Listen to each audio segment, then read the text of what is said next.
The crystal chandelier in Margaret's dining room cast expensive shadows across the mahogany table as she served her signature beef Wellington. I sat quietly at the far end, watching my husband David try to navigate another family dinner minefield. For 3 years, I'd endured these monthly gatherings where Margaret made it clear that David had married beneath himself. "So Rebecca," Margaret's voice carried that particular tone she reserved for addressing servants, "still working at that little clinic downtown?" I cut my beef carefully, buying time before responding. "I'm still practicing at Metropolitan General, yes." "Practice," she repeated with a laugh that sounded like wind chimes in a hurricane. Such a cute way to put it.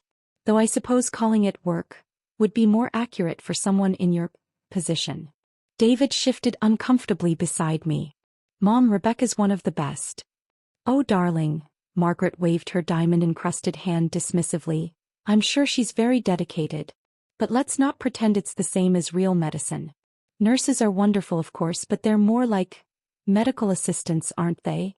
I took a sip of the expensive wine Margaret served at these dinners, wine that cost more than most people's weekly grocery budget.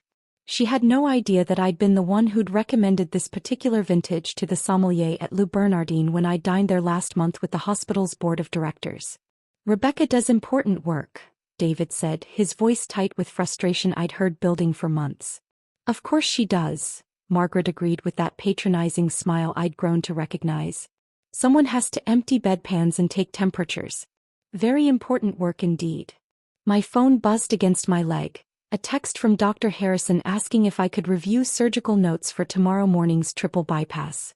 I ignored it, focusing instead on Margaret's performance. She was building to something.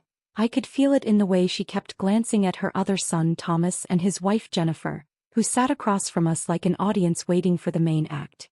"Speaking of Christmas," Margaret continued, setting down her wine glass with the precision of someone making an announcement, "I've been thinking about our holiday arrangements this year." David perked up slightly. We'd spent the last 2 Christmases at Margaret's estate in Westchester, enduring 3 days of subtle insults wrapped in holiday tradition. "I think it might be nice to keep things more intimate this year," Margaret said, her eyes never quite meeting mine. "Just immediate family, you understand." The silence that followed felt like the moment before a thunderclap. David's fork stopped halfway to his mouth, and even Thomas looked uncomfortable for the first time all evening. "What exactly do you mean by immediate family?" David asked slowly.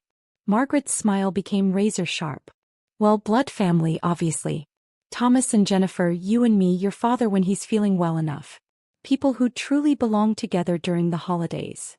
I watched David's face cycle through confusion, realization, and then anger. "Mom, Rebecca is my wife. She is immediate family." "Oh darling," Margaret laughed, the sound like breaking glass. "Don't be dramatic. She's your wife, yes, but she's not really one of us, is she? I mean, where would she fit in? With her background, her profession?" She paused delicately. "I just think everyone would be more comfortable if we kept things traditional this year." The room fell completely silent except for the soft tick of the antique grandfather clock in the corner. Thomas was studying his plate with intense concentration, while Jennifer looked like she wished she could disappear entirely.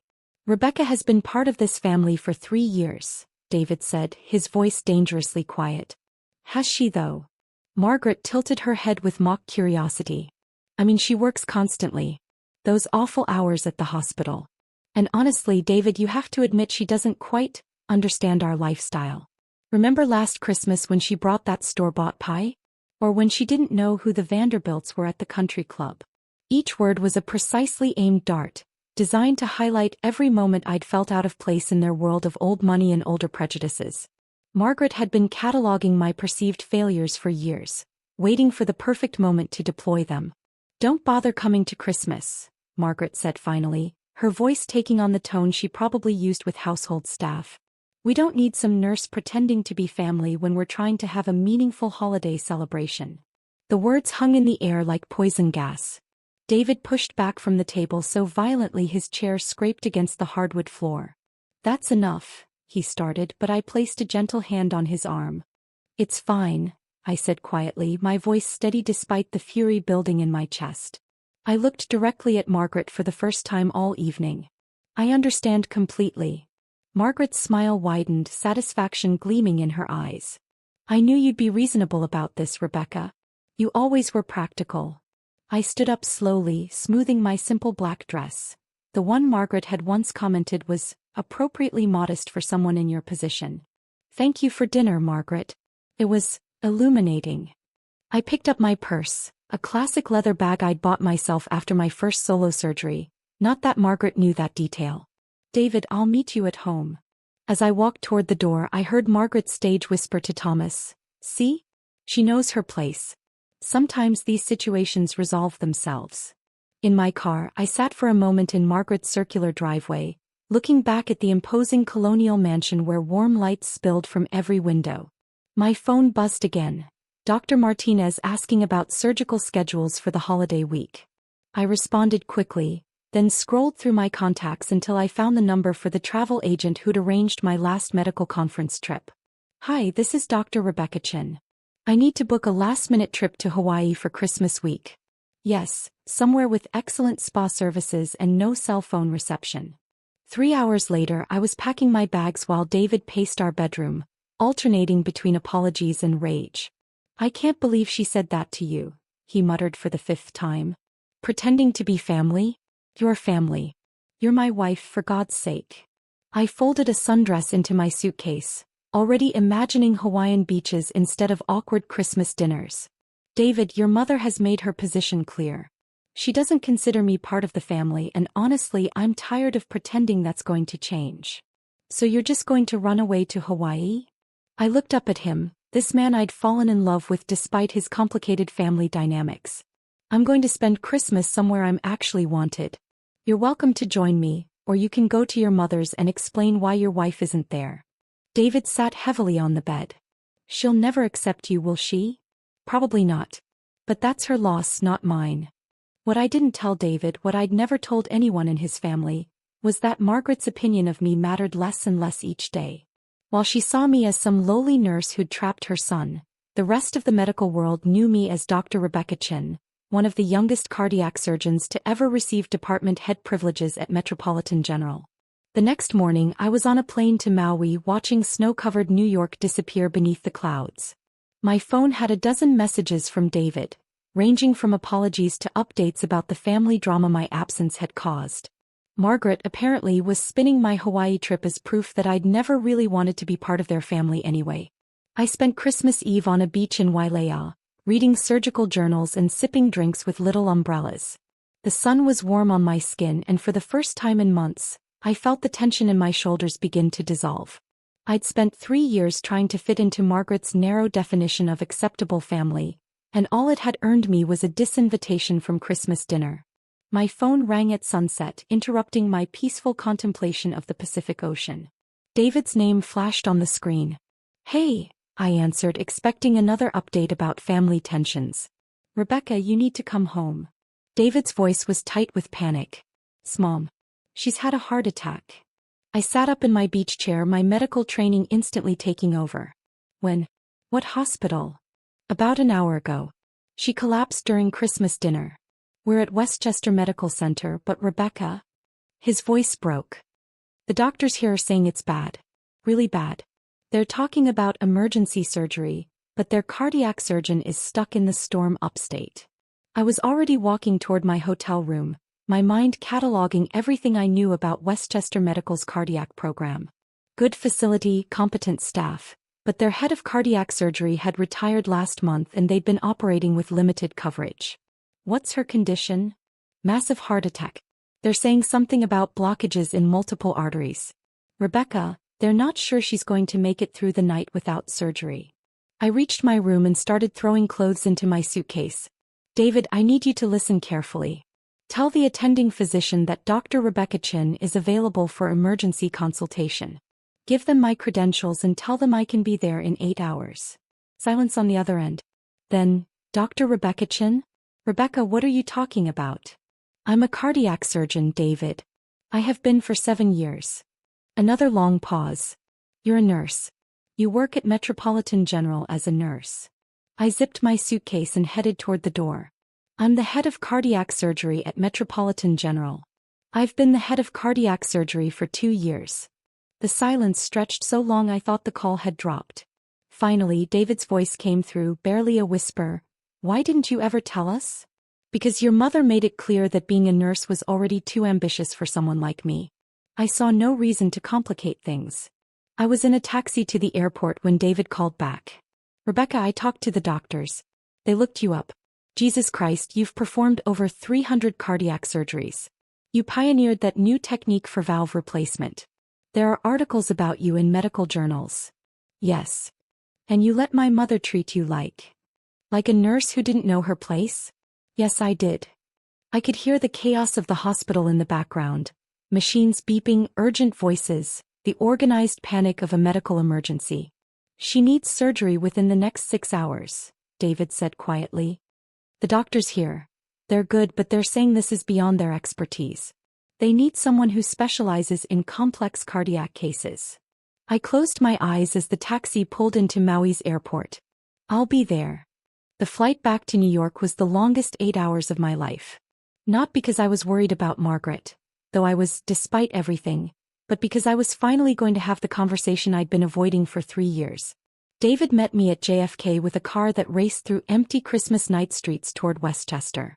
He'd been quiet during the ride, stealing glances at me like he was seeing me for the first time. "How long have you known?" asked finally. "Known what?" "That I wasn't just a nurse."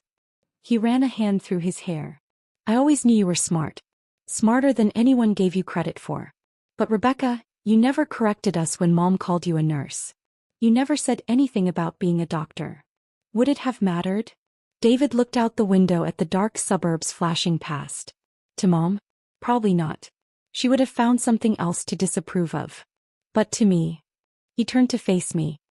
"Why didn't you trust me enough to tell me?" "Because I wanted you to love me for who I was, not what I'd accomplished. And because your mother made it very clear that even being a nurse was pushing the boundaries of acceptability in your family." We pulled into Westchester Medical Center as dawn was breaking on December 26th. The emergency room buzzed with holiday weekend activity, but I was immediately escorted to the cardiac unit where Margaret lay unconscious, surrounded by monitors and machines keeping her alive. Dr. Patterson, the attending cardiologist, met me outside her room with Margaret's charts and imaging results. "Dr. Chin, thank you for coming. We have a 68-year-old female with acute ST elevation myocardial infarction. Multiple vessel disease, left main coronary artery occlusion. She needs immediate bypass surgery, but honestly, this is beyond our current surgical capacity." I studied the charts, my training taking over completely.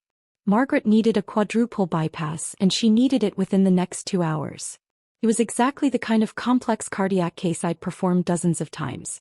"Or availability? We've been holding OR3 for you. Anesthesiology is standing by." I looked through the window at Margaret, pale and fragile in her hospital bed, surrounded by the family who'd spent Christmas dinner talking about how much better it was without me there. Thomas stood when he saw me, his face a mixture of relief and confusion. "Rebecca, thank God you're here. But I don't understand. David said you're a doctor." Jennifer was crying quietly in the corner. "The doctors said only a cardiac surgeon could save her. They said she needs someone with experience in complex cases." I walked to Margaret's bedside, checking her monitors, noting her vital signs with the automatic assessment of someone who'd spent years in cardiac ICUs. "She's going to need surgery," I said quietly. "Quadruple bypass. It's a complex procedure, probably 6 hours in the operating room." "Can you?" Thomas's voice broke. "Can you do it?" I looked at Margaret's unconscious form, thinking about every dismissive comment, every sneer, every moment she'd made me feel like I didn't belong. Then I thought about my Hippocratic oath, about the promise I'd made to save lives regardless of personal feelings. "Yes," I said simply. "I can do it." 2 hours later, I was scrubbed in and standing over Margaret's open chest, her heart visible and still in my hands. The surgery was technically challenging. Her arteries were more damaged than the imaging had shown, but I'd performed this procedure hundreds of times. 6 hours after that, I emerged from the operating room to find David, Thomas, and Jennifer waiting in the surgical family lounge. They looked up at me with expressions I'd never seen before: respect, gratitude, and something that might have been awe. The surgery was successful. I announced, still in my scrubs. She'll need several days in cardiac ICU, but the prognosis is good. Full recovery is expected. Thomas stood up slowly. Rebecca, I don't know how to thank you. No thanks necessary. David approached me, his eyes filled with something I couldn't quite identify. Can I see her? She'll be unconscious for several more hours, but yes.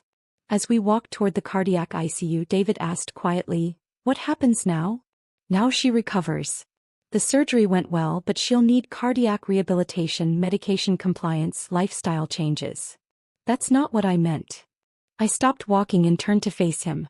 I know what you meant. Margaret woke up 3 days later to find me checking her chart at the foot of her bed. Her eyes focused slowly, taking in the cardiac monitors, the 4 lines, the reality of her situation. You, she whispered, her voice hoarse from the breathing tube. Good morning, Margaret. How are you feeling? She tried to sit up and winced. What happened? You had a massive heart attack. You needed emergency cardiac surgery. Margaret's eyes darted around the room, taking in the medical equipment, the surgical aftermath.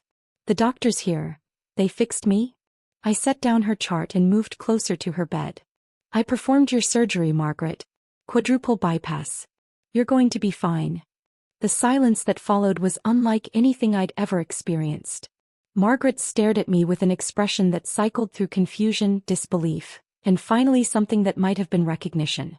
You're a doctor, she said finally. I'm a cardiac surgeon. Head of cardiac surgery at Metropolitan General. Margaret closed her eyes. When she opened them again, there were tears at the corners. All this time, you thought I was just a nurse who didn't know her place. Why didn't you tell me? I pulled up a chair next to her bed, sitting down for the first time in days. Because it shouldn't have mattered.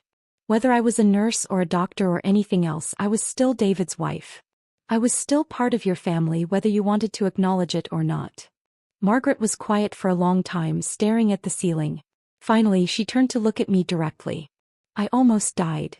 Yes. And you saved me. Yes. Another long pause. After everything I said to you. After I told you not to come to Christmas. Margaret, I took an oath to save lives. That includes yours. She was crying now, tears running down her cheeks unchecked. I'm sorry, she whispered. God, Rebecca, I'm so sorry. 3 months later, Margaret was back on her feet, attending cardiac rehabilitation classes and following the strict diet I'd prescribed. Our family dinners had changed dramatically, not just because Margaret treated me with newfound respect, but because she'd started asking my medical opinion on everything from her medications to her exercise routine. Dr. Chin, she'd say now when introducing me to her friends, saved my life, you know. Quadruple bypass surgery. 6 hours in the operating room. David and I were stronger too, our relationship rebuilt on a foundation of complete honesty. He'd spent weeks apologizing for not knowing who I really was, but I'd finally made him understand. I'd never hidden anything from him that mattered. The invitation to this year's Christmas dinner arrived in elegant script on Margaret's personal stationery. Dr. and Mrs. Chin, your presence is requested. I smiled as I read it, remembering last year's beach in Maui and how peaceful it had been. But this year I was looking forward to Christmas dinner at Margaret's house. After all, it would be the first time I'd been invited as myself, all of myself, rather than as some diminished version Margaret thought I should be. Sometimes it takes a life-or-death situation to show people who you really are. In Margaret's case, it took her nearly dying to realize that the nurse she'd dismissed for 3 years was actually the cardiac surgeon who saved her life.